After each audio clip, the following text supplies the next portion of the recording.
Hi guys, what's up? Happy Aloha Friday. We got Mr. Chad Voice in the How's house it? and Mr. Marc Datnow, our super special guest. That's right. Marc Datnow joining us today. What's up, Mark?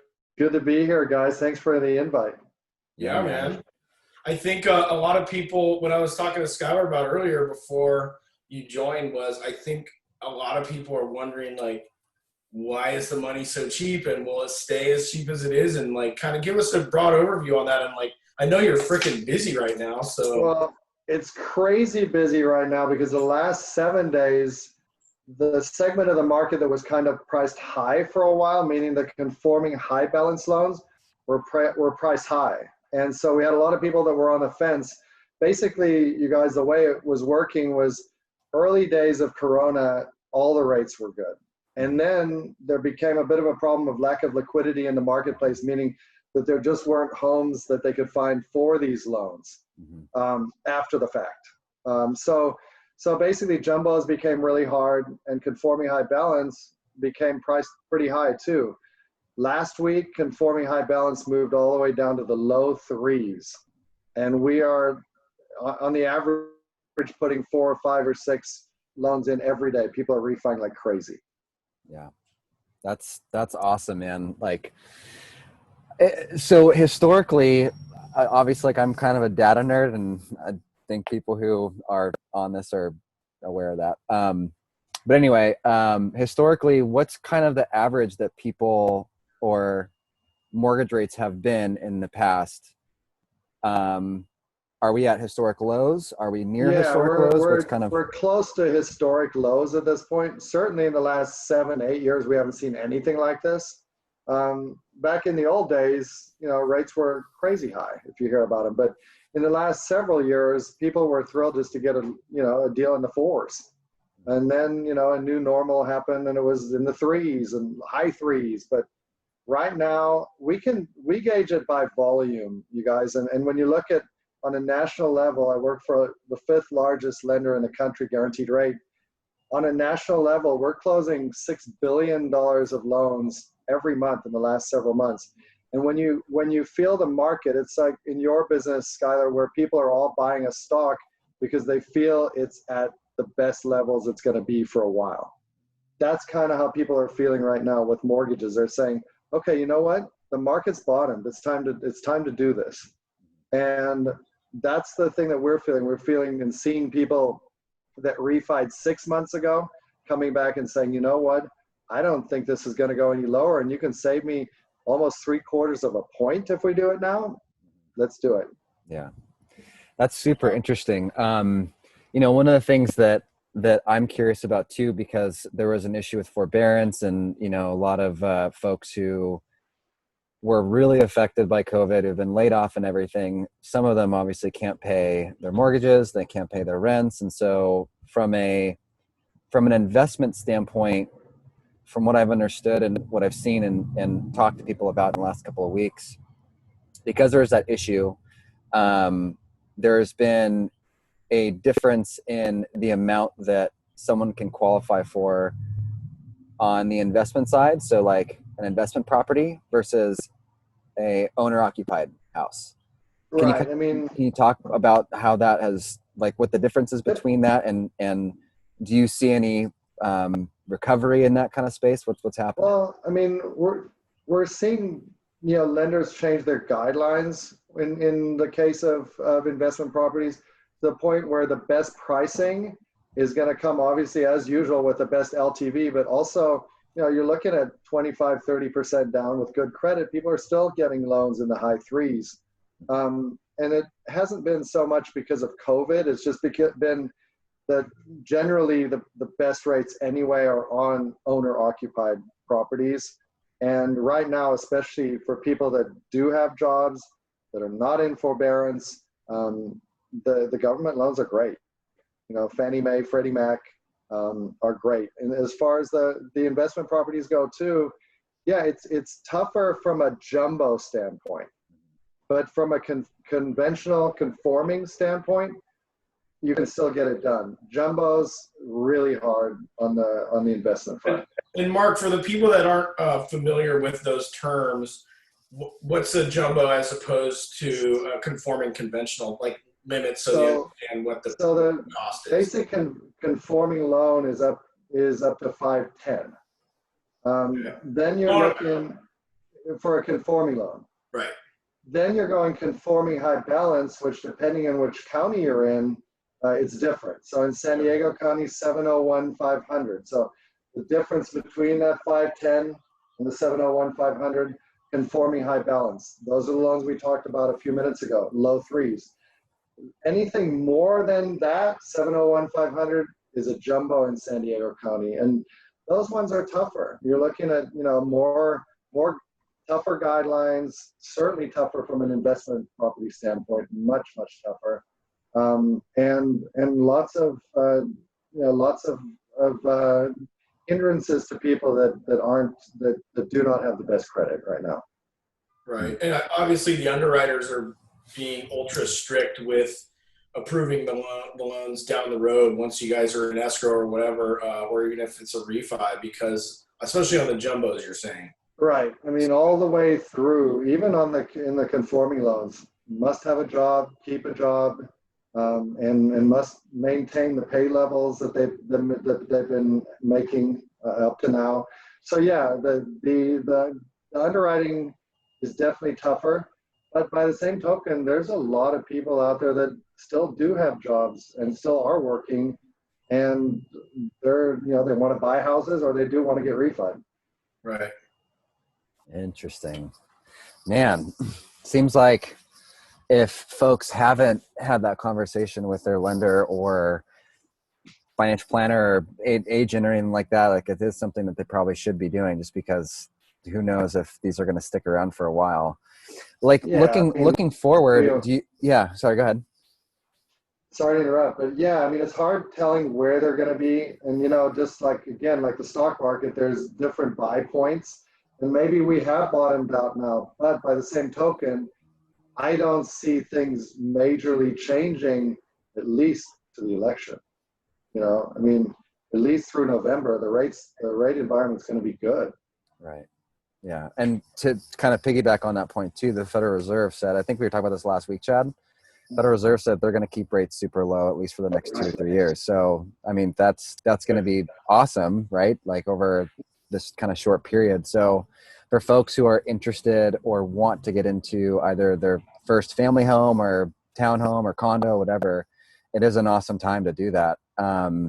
It is. I mean, because like we said, I always tell people to work with what they know and not try to speculate as to what the market's going to do, because I tell everybody the same thing. My crystal ball's in the shop, man. And what we know is, what it's done historically. We know what it's doing today. And how much the money's going to cost you. And everyone, well, is it a good time to buy? Well, is it a good time to buy? And, typically if you're in it for the long term, it is, especially with how cheap the money is. It just keeps getting cheaper when we don't think it's going to get cheaper, which is why, Mark, you're so busy, with refis and everything, because people are like, what the hell? Let's take advantage of these rates. Mark, are you seeing, like with other agents you work with, I know that what I'm seeing on my end, but I mean, I can assume it's pretty much the same plus the people that I've talked to, but a lot of multiple offer situations. And have you guys been losing out on some? I mean, all over the place. Yeah. All over the place. Multiple offers, not enough supply, a ton of buyers out there. Anywhere from around the $500,000 range all the way to about 1.5 multiple offers. Multiple offers. Yeah, it's so crazy to me. Like it's so crazy to me that inventory is this low. And you can definitely blame COVID for part of that. So houses. Well, so in May, the volume and the number of home sales decreased from the previous May by over 40%. But the prices have gone up 3.5%. So the values are still going up, but the number of home sales in May, obviously due to COVID, was 40% less. I think the last time that happened was like 1991. So it's kind of interesting to see those numbers, but it's nice to see the people who do own homes retaining their value, because like you said, the inventory is so low, and there's still buyers out there. obviously, but they just don't have anything to buy because not as many people are selling. Well, it just, I feel like it just goes to show that people are, like, at least here in San Diego, right? People know the value of their property. And so like, I think over the long term, like they want to keep it because they know it's only going to increase in value. I mean, we definitely live in a bubble. At least I feel like we live in a bubble. So Yeah. probably is another reason why inventory has been really low. But Chad, on your end, have you seen like a lot of, or have you heard of a lot of people that have been wanting to get into investment properties, like some of your clients? No, you know what? A lot of people that I've been working with at least this year are just mostly residential purchases for places they're going to live or sales, obviously. Yeah. I mean, some people, I've done a couple vacation homes this year, people that buy a second home in Carlsbad or sell a second home in Carlsbad. I've done both this year. With that, I haven't been personally working on a lot of that with my clientele, but I know that they're out there and they're buying and selling stuff, and I see other agents that I work with, you know, selling duplexes and fourplexes, and you know, you're seeing the flippers. A lot of time, this entry level flips, these guys are getting full price. So the flipper buyers are out there too. Obviously, it's a little bit different breed, but those guys are flipping houses and getting full pop for it every time right now. So it's interesting to see from an investment standpoint, from kind of those guys' perspective. You know, they're definitely out there buying stuff, but it's a little bit different than, you know, borrowing the money. But still, I think what's interesting is, like I said, that they're getting full price. And one that Mark and I just worked on, there were 3 other offers, and we came up $50,000 over asking price to get it. Oh, We got man. it. Wow. And Mark closed it. We were funded in 18 days. Good job, Mark.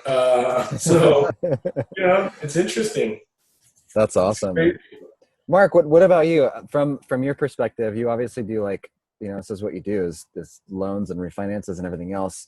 Do you see kind of an equal amount of people who are doing investment properties and home purchases, or what's kind of the ratio there? Usually it's a home purchase. It's a single family home, condo, that they're going to live in. But there are certain clients that I work with that are always looking for investment properties. They're always looking at places in Palm Springs to rent out, or maybe places up the coast to rent out, or even other states. I mean, we actually loan everywhere. We loan in every state in the country. So we're doing, you know, people will buy. I've got one guy who's got 5 investment homes in a small town in Texas, and they're all highly profitable. So it depends on their investment perspective. But typically what we're seeing are just, you know, people that want to live in their homes, their primaries. Nice, man. Skyler, are a lot of the people that you're working with, like your clients, I guess the question is, the investment properties, is that a large part of some of your clients' portfolios? Is that a primary focus of theirs right now, or what are you guys kind of seeing? You know, when you have real estate, it's a fixed asset, and so it's like, you know, it's very limiting on what you can kind of use it for, right? It's just just income producing. So I have a couple clients that have real estate as a piece of their portfolio. I'm a huge proponent for real estate as a piece of someone's overall financial plan. Some people are looking for investment properties during this whole last couple months. But a lot of people are really afraid because they feel like, you know, inventory is really low, prices are really high. Is the market going to come down? And so I feel like a lot of the people that I talk to, they're on the same kind of mind frame and thinking is like, you know, things are pretty highly valued right now, at least where we live. Is it going to come down? You know, and it's a really hard.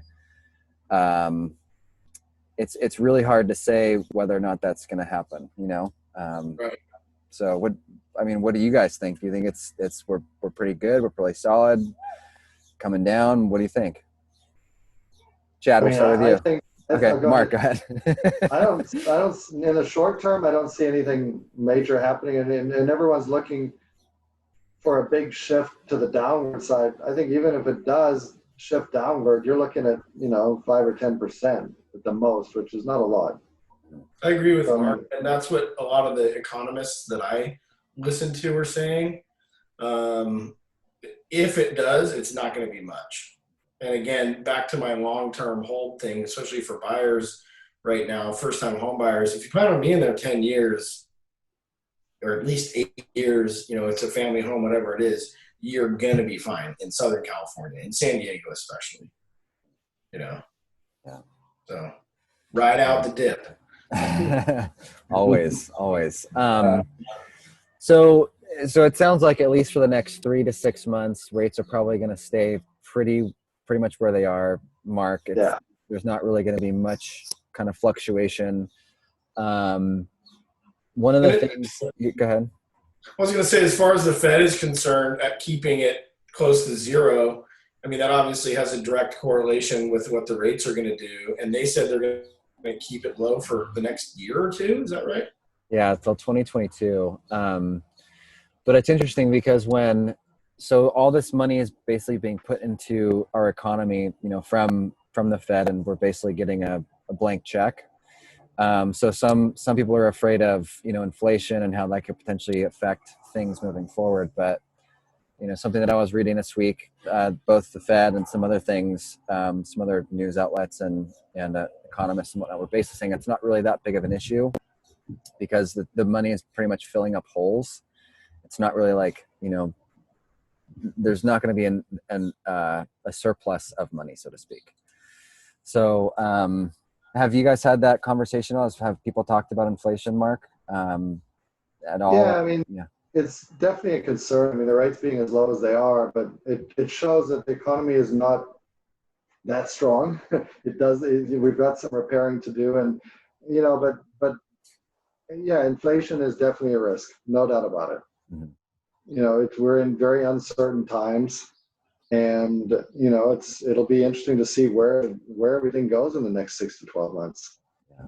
Yeah. I know San Diego is a unique market, and people are still moving here like crazy. People are still looking for homes, and so in our business, we're super busy. But we do understand there's still danger in the waters. Mm-hmm.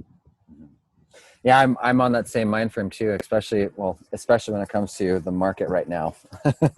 I'm just like, oh man, there's so many uncertainties, and I think I was explaining this over the last couple of weeks. I just it's tough. It's tough for me to get behind the prices of equities right now, and I'm not sure if you guys have seen this at all, but I'm sure, have you guys heard of Robinhood, the online trading app? Yeah, that kid. Yeah. So, in the last, I think it was in the beginning quarter of this year, 3 million new Robinhood users jumped onto the platform. And in March, there was a 17 times higher influx of dollars into those accounts that got put into the market. So it's something where after the market kind of started to take its dip, a lot of the large institutions and some of the big money ended up getting out of the market. And I was explaining this last week and I think the week prior. Yeah, you really made some great points about Warren Buffett. I was walking with my wife by the beach and I said, you got to hear what Skyler was saying, because she's talking about trading and this kind of thing. And I said, the big institutional money is not trading. Warren Buffett is not buying right now. And I told her about you. So you made some good points. So yeah, if what's driving the market is amateur investors, the big money's not there right now, right? Yeah, well, so I think it's kind of twofold. I feel like there is probably some institutions that are doing some sort of trading, but I think a lot of the excitement behind the market right now is primarily from the retail side, or just the individual folks that are trying to buy and sell. I mean, think about it. There are so many people that got laid off. They all got stimulus checks. Most of them got stimulus checks. Well, what better way to try and make more money than to put in the stock market and play, right? like Hertz went out of business, or didn't go out of business, but they filed for bankruptcy. And literally like a day or two later, the stock was up 40 or 50%. It's just like, how does that make any sense? You know what I mean? Yeah. It's because people are trying to find value in these lower Right. company stock, or these lower priced stocks, jumping in and then like getting excited about it. And so it's creating this euphoria, right? And there's a number of different economists and market people out there that have basically said, when people get the market rides on like a number of different emotions, and when it's at euphoria, that's when you should probably, warning signals are flashing. So I don't know. There's on top of that too, I was reading yesterday, one of my clients actually sent this article to me. There's going to be, well, it seems as though there's going to be a lot of bankruptcies happening in the next couple of months, just from the amount of money that these companies have lost and revenue that these companies have lost, and all the debt that they owe. I mean, it's really hard to believe that some of these companies are going to go through this bankruptcy process, restructure their businesses, and then come back on, full steam ahead. So I think that, over at least the next 3, 6, 12 months, and the Fed said this really well too, is it's going to be a slower recovery than I think people are seeing. And the market is forward looking, right? It's a leading economic indicator. And so I think people are seeing that and thinking that the economy is going to do really well. So I think we still have quite a bit of, to your point, Mark, the waters are still a little dicey, and the data still has yet to come out for me to feel comfortable with jumping back into equities or into the stock market, right, in its entirety. Like maybe dabble here and there in certain sectors, but it's really hard to get behind. The jump. Skyler, how do you monitor volume on stocks, and how do you know when you can tell there's been a big spike in volume and it's time to jump in? So a lot of it is actually, I primarily just do volume on the large indices, because the large indices have a lot of those companies that people see and hear and talk about and invest in all the time. For example, the S&P 500, the top 6 stocks make up 20% of the entire index, and that's the FANG stocks. Those same 6 stocks make up 44% of the NASDAQ. And between those two things, like if there's a lot of people that are investing in those FANG stocks, a lot of people investing in other sorts of companies too, like you'll see volume in the S&P, in the NASDAQ, in all these other indices. And that kind of tells me, okay, people are here to play. And by people, I mean institutions. When there's like little blips here and there, that's kind of more of like the retail side. And most of that is traded on news headlines and optimism, not necessarily like what the underlying data show. Right. So, to answer your question, I think a lot of what I'm seeing as far as volume is concerned is mostly just based off the indices, because right, that's widely seen as the how the economy is working as a whole. And I work on like big picture, not little tiny increments and little tiny companies. And where's that volume, let's say for S&P versus where it was maybe a year ago? Is it 30% down volume wise? As far as a year ago, I'd actually still have to look at those numbers. I know that when COVID hit, it was ridiculously high. I can't remember exactly how much the volume was that week, but it was substantial. And ever since then, it's basically just been kind of going down. Last week, or was the week before, we had that really bad dip. It was like 6.9% in the Dow. And that you could see a quick spike, but then it subsided from there. And then I think once we start to see the data come out that we're starting to kind of look better and things are, more sunny, I think then we're probably going to see some large institutions starting to get in. But again, like the S&P is trading at 23 times earnings right now, and that's historically pretty high. It normally ranges between 13, 15, maybe even 17, somewhere in there. So we're priced higher than where we should be. There's less volume. There's more cash in the market. or there's more cash sitting on the sidelines.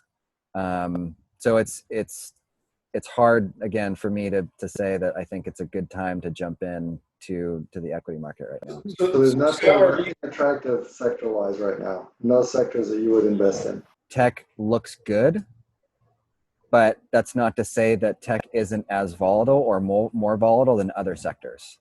Right, makes sense. So, and that's because, like, again, if Netflix says that they lost, a couple million subscribers last month to Hulu or whatever it is, like, it's going to drop the price down substantially. But conversely, it's going to make Hulu look really good. And so that's going to jump up in value. So it's just, I think technology in itself is a very growth oriented sector.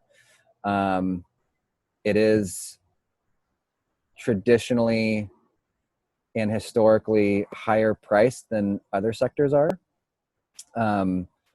But like I said, in times like these, when folks are using the computer and using technology more often, it's just going to drive the value of those companies higher. So, yeah. Hey, Skyler. Yeah, man. Really quick, one last thought too for this sort of topic. What's your quick advice for amateur investors right now? Ooh, I mean, you kind of talked about man. it, but it sounds like almost like it's like maybe you should just sit this one out for a couple more weeks to months and see what happens, or what? I mean, that's I guess the safe advice, or what do you think for amateur guys like myself who don't know stocks and are kind of dabbling, Yeah, it's, again, man, it's really, really hard to give advice on particular situations, because everyone's unique and different, and everyone's situation's different. Sure. Everyone's account is different, right? Like, there's IRAs in which you can buy and sell, all sorts of positions in there without any tax consequences. But if you have an individual or brokerage account, you sell stuff in there, like, you're going to incur taxes. So I think from an economic perspective right now, again, like, for me, it's hard to be invested when I know that there's so much uncertainty right now. So I think I can say that.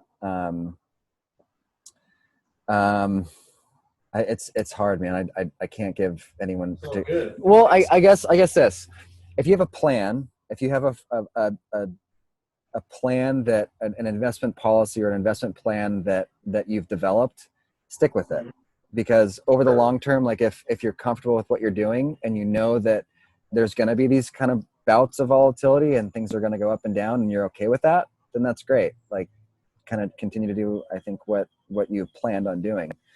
If people are afraid of losing money, then, maybe it's probably not the best time to jump into the market. Like, I don't know what else to say about that, And then for Mark, I think one thing I was thinking about is for people out there that haven't refied in, say, a year, and they have some equity in their house, call you? The cash out refi is still pricing out really well. Cash out is always going to be about a quarter point higher than just a rate and term. But still, mid threes, cash out refi, people are putting their money to other use, or maybe buying an investment property. Mm-hmm. Cool. Right on. Well, you guys got anything else for today, or? I think that's time it, for a beer. Man.